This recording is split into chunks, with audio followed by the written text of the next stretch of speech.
somebody who can't for the life of them ever organize themselves. That would be a chronic flow pattern. So somebody who's always late, it's always like, oh, I wasn't called to show up today to the meeting. I can't get out of bed without my green juice. I'm not feeling a full-bodied yes. Oh, what day was our meeting? Oh, I didn't pay the rent. That would be a chronic flow pattern, meaning somebody who isn't capable of mobilizing any focus or go. So the key would be to have both available so that, for instance, when I wrote this book, this next book is going to be hopefully a bit different, but when I wrote this book, I had to constantly go between meditating to actually get my shit together in my head, right, and focus myself, and doing nonlinear in order to kind of feel, get feeling sense back, because I'd like wildly fluctuate. I'd be like having a moment where I'd just write, and then I'd be like, where am I? What is it? Where is it going? Which chapter is it? And then I'd have to focus my mind and go, okay, write a chapter outline, check it off a book, So you can learn both and then have both available. The problem is only if you're stunted in one or the other, or if you're so overloaded in one or the other that you can't balance yourself. Sometimes these are also trauma patterns, right, that have nothing to do with energy flow necessarily. They do affect the energy flow, because if you put a lot of attention on the lower body, that will affect the energy flow. But for instance, let's say if when we talk about chronic masturbation in a man, for instance, right, you're depleting so much energy with constant ejaculation that it's a bypass. You're not actually feeling anything at that point. You're just bypassing another emotion, potentially. Number 3 in the barriers to intimacy and embodiment is, of course, trauma, where when you have had extreme fight or flight events and it wasn't processed, there's a coping pattern that forms. I describe trauma or define trauma, for the sake of the way I'm teaching, as an injury that necessitated a response, right? And so within the context of that, the more response you have in a body that hasn't dealt with, the more you will be creating pathways that you'll always jump on. And that's to answer your question when you said you couldn't get off the pathway. You're just spinning on established patterns of high excitation with no regulation, and it loops. We have 4, fright, flight, freeze, and fawn. In the olden days, when I went to university, it wasn't called fawn, it was called the Stockholm Syndrome, which is essentially having to align yourself with your oppressor for survival. Right? But freeze is an intelligent design, because freeze essentially allows you to hunker down in the tall grass when the marauding tribes are coming. And that's really important to understand, because everything we know about freeze, when you see it in the context of having had to hide in the bushes, it makes perfect sense. So what happens if you have to hide in the bushes motionless for long periods of time during an extreme, life-threatening event? Well, first thing that has to happen is you've got to get immobilized, particularly your legs. If you start twitching and trembling and stuff like that, the bush will shake, so to speak, right? So first thing that happens in a freeze event, if you're sensitive, you know that your legs feel numb and heavy. Then the next thing that happens is your entire nervous system powers down, and you're actually having slow heartbeat, slow breathing, slow metabolism, so that you can stay in that place for much longer than you usually could.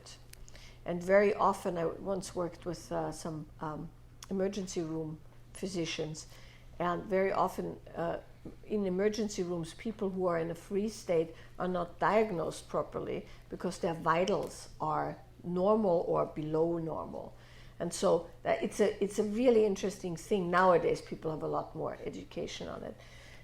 Then the next thing that's also important to understand is what they call flat affect, right? Why would you want to have flat affect? Your face isn't moving. Well, because you can't be seen in the bushes if you're not going, like that. And no blinking either, right? So it's no blinking, and the glassy, dispersed look that you see in people with acute freeze makes perfect sense. Don't blink, less movement, less chance of being found, wide gaze, see everything, don't close your eyes so that you don't miss anything. But the most important one for the sake of, let's say, relationship and intimacy is that when you're in freeze, you actually feel fine. You feel fine, because, and a lot of time you hear people say, gosh, I'm taking this disaster really well. I feel totally zen. Yes, that's called freeze.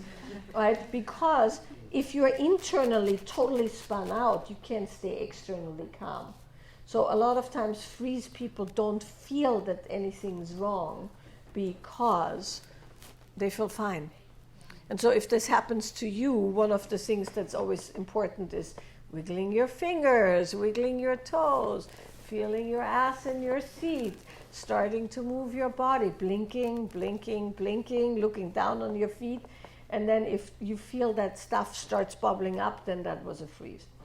After all of that, you still feel zen, then you're enlightened.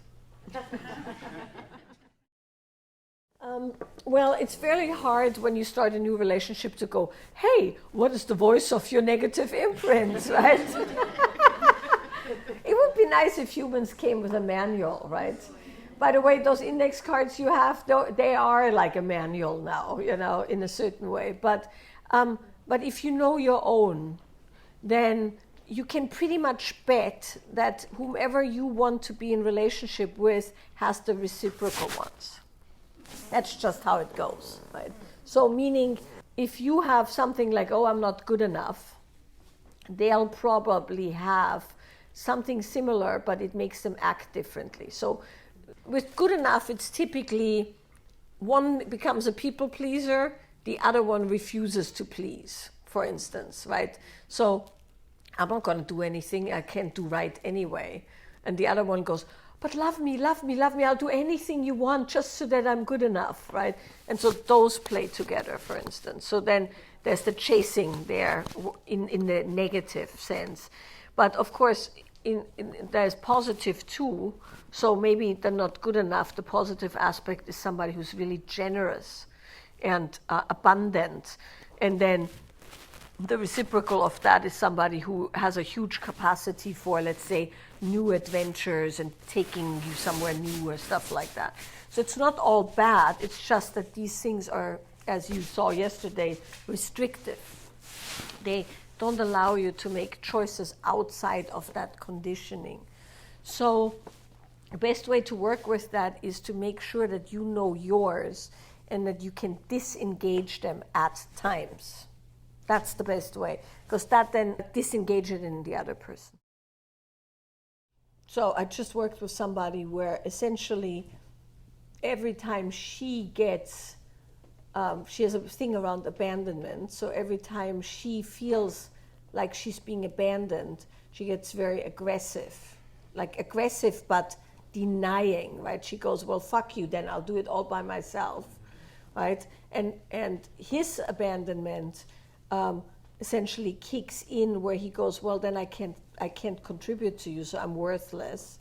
And then he pulls back, and then that makes her more angry. And so that would be like she gets fight and he gets freeze, so to speak. And so when you understand these loops, then what you can do, this typically takes the help of a good professional. Negative motivators are typically seen as more effective than positive motivators in the nervous system. And, it's not just because it's familiar. Yeah, that's one habit is one big driving force in humans. But aside from habit, reward systems are the other thing that drives humans. And interestingly enough, negative or let's say challenging demand creates more motivation. And then, of course, the other one is whatever gives you the biggest hit of dopamine is what you're going to do. And if you happen to be able to cope with that negative effect with a dopamine spike, so to speak, then that's what your body wants. And that requires reprogramming on a reward level. So the reward for the negative, for counteracting or stemming the negative is much bigger than the reward for listening to the positive. And that makes perfect sense because, overcoming an obstacle is much more rewarding than, getting it for free, right? There is something in humans that goes, and particularly if you have that in your system, the reward of the overcoming the negativity is way bigger, feels like a much bigger spike than the, lukewarm, soothing water of the positive. It's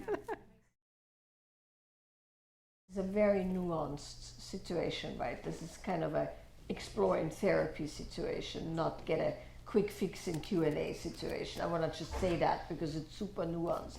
But in general, when you have an existing groove, meaning you've carved the pathway within coping with a trauma, then what typically happens is you want to keep that groove open, right? So meaning whatever you had to cope with and however you coped with is now a neural pathway. It's a pattern. And that pattern is the strongest pattern. So when in doubt, you're always going to want to go on that pattern and not onto the overgrown bush path that's a different pattern. But the only way to whack open the overgrown bush path into a proper roadway is to go down there often. So it could very well be that your willingness to go there or expose yourself is just keeping the freeway open, so to speak. And it might be a good idea to put a roadblock there and make yourself go down, the overgrown path till that becomes the new freeway. So that said, of course, some things are out of our control, and when we do have to cope, it's good to turn towards the coping. So meaning if you are in a situation where you can't avoid dealing with it, it's like I was saying with the lion and the gazelle, you want to be the lion, not the gazelle, because that does something different to the nervous system. If you go, all right, gotta deal with this, full on, it's a different feeling than, oh shit, I don't want to do it, but here it is, right? So there's that aspect. But in general, if we wouldn't talk about emotional trauma, but let's say a broken leg, right, which is also a trauma, you wouldn't say to me, oh, I've broken my leg before and it's healed somewhat. I'm limping a bit, but it's fine. But now that I've broken my leg again, I just want to walk on it because the last time it healed and I walked on it. You wouldn't do that. You would not walk on that break, right? And so that's the important thing, is that you have to decide, do you really need to expose yourself to this just because you know how?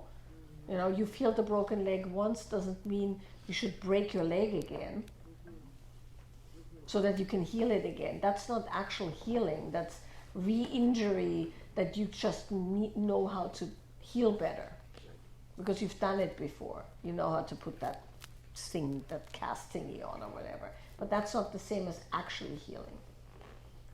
You're healing the next injury, but you could also just not break your leg. You can regulate the nervous system in many ways. It doesn't have to be exercise. If you hug somebody who you love, you also regulate your nervous system, produce some real good, feel-good hormones that also empty your cup. So there's many ways to empty the cup. Movement of all sorts is definitely one of the most effective and quickest and most reliable ways to empty the cup, but not the only one. When you speak to a true meditator, they will swear that nothing empties their cup as fast as meditating. But once again, what we're talking about and why we're talking about that is practice. You have to do it all the time for it to actually work when you need it acutely. Right? The more you practice, the quicker these things kick in. And very often, if you have good practice, your body self-regulates without you actually having to go, oh my God, I'm almost full. Right? It just happens. You get that urge to have to move, or the urge to take a nap or things like that.